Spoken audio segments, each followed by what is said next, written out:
Assalamualaikum warahmatullahi wabarakatuh. Selamat sore teman-teman. Saya Mu'arofah dengan NIM 2120403136,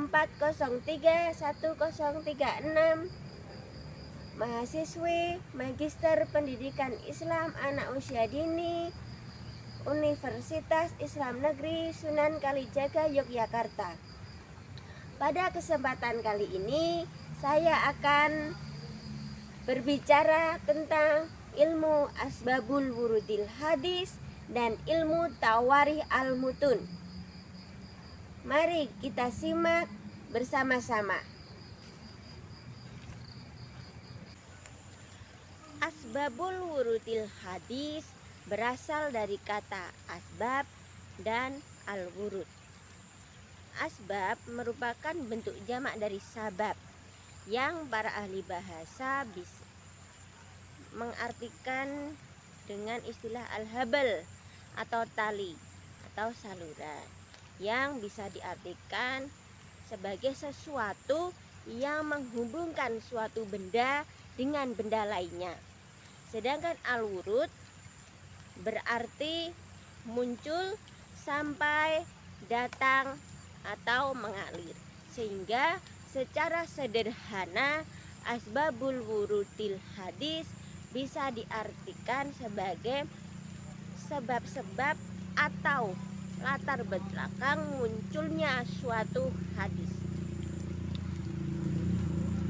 Sedangkan menurut terminologi atau istilah asbabul wurudil hadis menurut As-Suyuti yaitu sesuatu yang menjadi torik atau metode untuk menentukan maksud dari suatu hadis yang masih bersifat umum atau khusus, mutlak atau muqayyad, dan untuk menentukan nas atau pembatalan dari sebuah hadis. Kemudian macam-macam dari asbabul wurudil hadis menurut Imam As-Suyuti yaitu ada 3. Yang pertama sebab yang berupa ayat Al-Quran, yang kedua sebab yang berupa hadis itu sendiri, dan yang ketiga sebab yang berasal dari kalangan para sahabat. Yang pertama yaitu sebab yang berupa ayat Al-Quran. Maksudnya ayat Al-Quran itu menjadi penyebab Nabi mengeluarkan sabdanya, seperti firman Allah dalam surat Al-An'am yang berbunyi alladzina amanu walam yalbisu imanahum bidzulmin ulaika lahumul amnu wa lahum muhtadun, yang artinya orang-orang yang beriman mereka tidak mencampur adukkan antara iman dan kedoliman. Mereka itulah orang yang akan mendapatkan keamanan, dan mereka itulah orang yang akan mendapatkan petunjuk. Nah, para sahabat mengartikan kata bidzulmin itu yaitu berbuat zalim atau berbuat aniaya, atau bisa juga melanggar aturan. Akan tetapi Nabi menjelaskan dalam hadisnya bahwa maksud dari kata bidzulmin itu adalah berbuat syirik. Selanjutnya sebab yang berupa hadis itu sendiri, seperti maksudnya yaitu pada waktu hadis itu diturunkan, ada sebagian sahabat yang merasa tidak paham sehingga muncul hadis lain untuk menjelaskan hadis tersebut.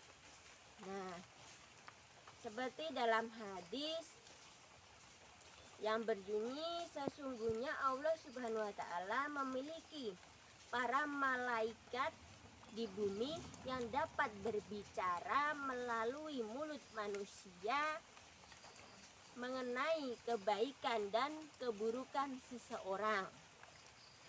Nah, kemudian Rasulullah menjelaskan lagi dalam hadis lain, karena ada sahabat yang merasa tidak paham dengan hadis tersebut. Dan maksud dari para malaikat yang dapat berbicara melalui mulut manusia itu adalah para sahabat itu sendiri. Dan yang ketiga adalah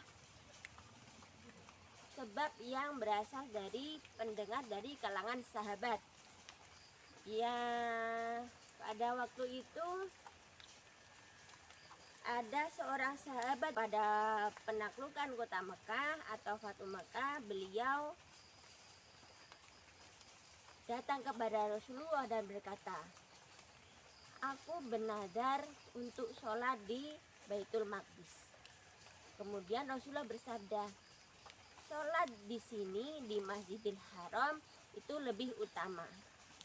Nah, Rasulullah bersabda lagi, "Sesungguhnya sholat di sini di Masjidil Haram sudah mencukupi untuk memenuhi nadarmu." Selanjutnya kita akan membahas tentang ilmu tawarikh al-mutun. Ilmu tawarikh al-mutun berasal dari kata al-tawarikh dan al-mutun. Al-tawarikh merupakan bentuk jamak dari al-tarikh yang artinya sejarah atau ketentuan masa. Sedangkan al-mutun merupakan bentuk jamak dari al-matnu yang artinya tanah yang keras atau punggung jalan. Namun dalam ilmu tawarikh al-mutun, al-matnu ini berarti matan atau isi hadis. Sedangkan menurut Imam Hasbi As-Siddiqi, pengertian dari ilmu tawarikh al-mutun itu yaitu sesuatu yang di dalamnya dapat diketahui sejarah munculnya hadis yang mulia. Jadi pengertian dari ilmu tawarikh al-mutun itu adalah ilmu yang mempelajari tentang kapan hadis itu diucapkan atau dilakukan oleh Rasulullah Shallallahu Alaihi Wasallam. Nah, bagaimana cara kita untuk mengetahui al-tawarikh al-mutun ini?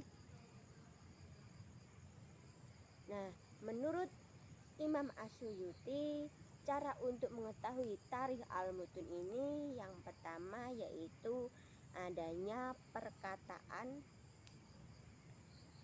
awalu makana kada, yang artinya permulaannya adalah begini. Seperti hadis yang diriwayatkan oleh Aisyah, yang artinya peristiwa yang pertama kali dialami Rasulullah ketika menerima wahyu adalah mimpi yang baik. Kemudian selanjutnya adanya perkataan qobliyah, ya artinya sebelum, seperti hadis Rasulullah yang artinya sesungguhnya Rasulullah melarang kami untuk membelakangi kiblat atau menghadap dengan kemaluan-kemaluan kami saat buang air. Kemudian Jabir melihat Rasulullah SAW setahun sebelum beliau wafat, bahwa Rasulullah menghadap kiblat setelah buang air. Kemudian untuk mengetahui tari al-mutun itu adanya perkataan ba'diyah yang artinya sesudah. Seperti hadis Rasulullah yang artinya sesungguhnya Jabir melihat Rasulullah mengusap di atas khufnya. Kemudian ada seorang berkata, apakah sebelum turun surat Al-Maidah atau sesudahnya? Kemudian Jabir menjawab, sesungguhnya aku tiada memasuki agama Islam melainkan sesudah turun surat Al-Maidah. Kemudian adanya perkataan akhirul amroini, yaitu keputusan terakhir. Seperti hadis Rasulullah yang artinya sesungguhnya keputusan akhir dari dua perkara yang bersumber dari Rasulullah Shallallahu Alaihi Wasallam adalah tidak adanya wudhu pada sesuatu yang disentuh oleh api atau dimasak, atau maksudnya dimasak atau dibakar. Kemudian untuk mengetahui tari al-mutun itu yang terakhir, yaitu adanya kata-kata yang menunjukkan waktu.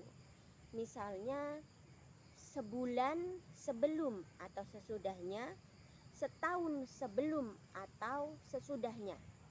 Seperti hadis Rasulullah yang artinya konon Rasulullah SAW berwudu pada tiap-tiap sholat. Pada tahun kemenangan atau Fathu Makkah, Rasulullah menjalankan beberapa sholat dengan satu kali wudhu. Dari penjelasan terkait dengan ilmu asbabul wurudil hadis dan ilmu tawarih al-mutun, maka kita dapat simpulkan bahwa adanya perbedaan antara kedua ilmu tersebut. Ilmu asbabul wurudil hadis menitik beratkan kepada sebab-sebab atau latar belakang munculnya hadis, baik yang bersifat umum atau khusus, mutlak atau muqayyad, dan untuk menentukan nas atau pembatalan dari suatu hadis. Sedangkan ilmu tawarih al-mutun menitik beratkan kepada sejarah atau kapan hadis itu diucapkan atau dilakukan oleh Rasulullah. Maka kaitan antara ilmu hadis, ilmu asbabul wurudil hadis dan ilmu tawari al-mutun, yaitu keduanya saling berkontribusi dan memberi manfaat dalam kajian ilmunya masing-masing untuk mendapatkan pemahaman tentang maksud dari suatu hadis yang lebih komprehensif.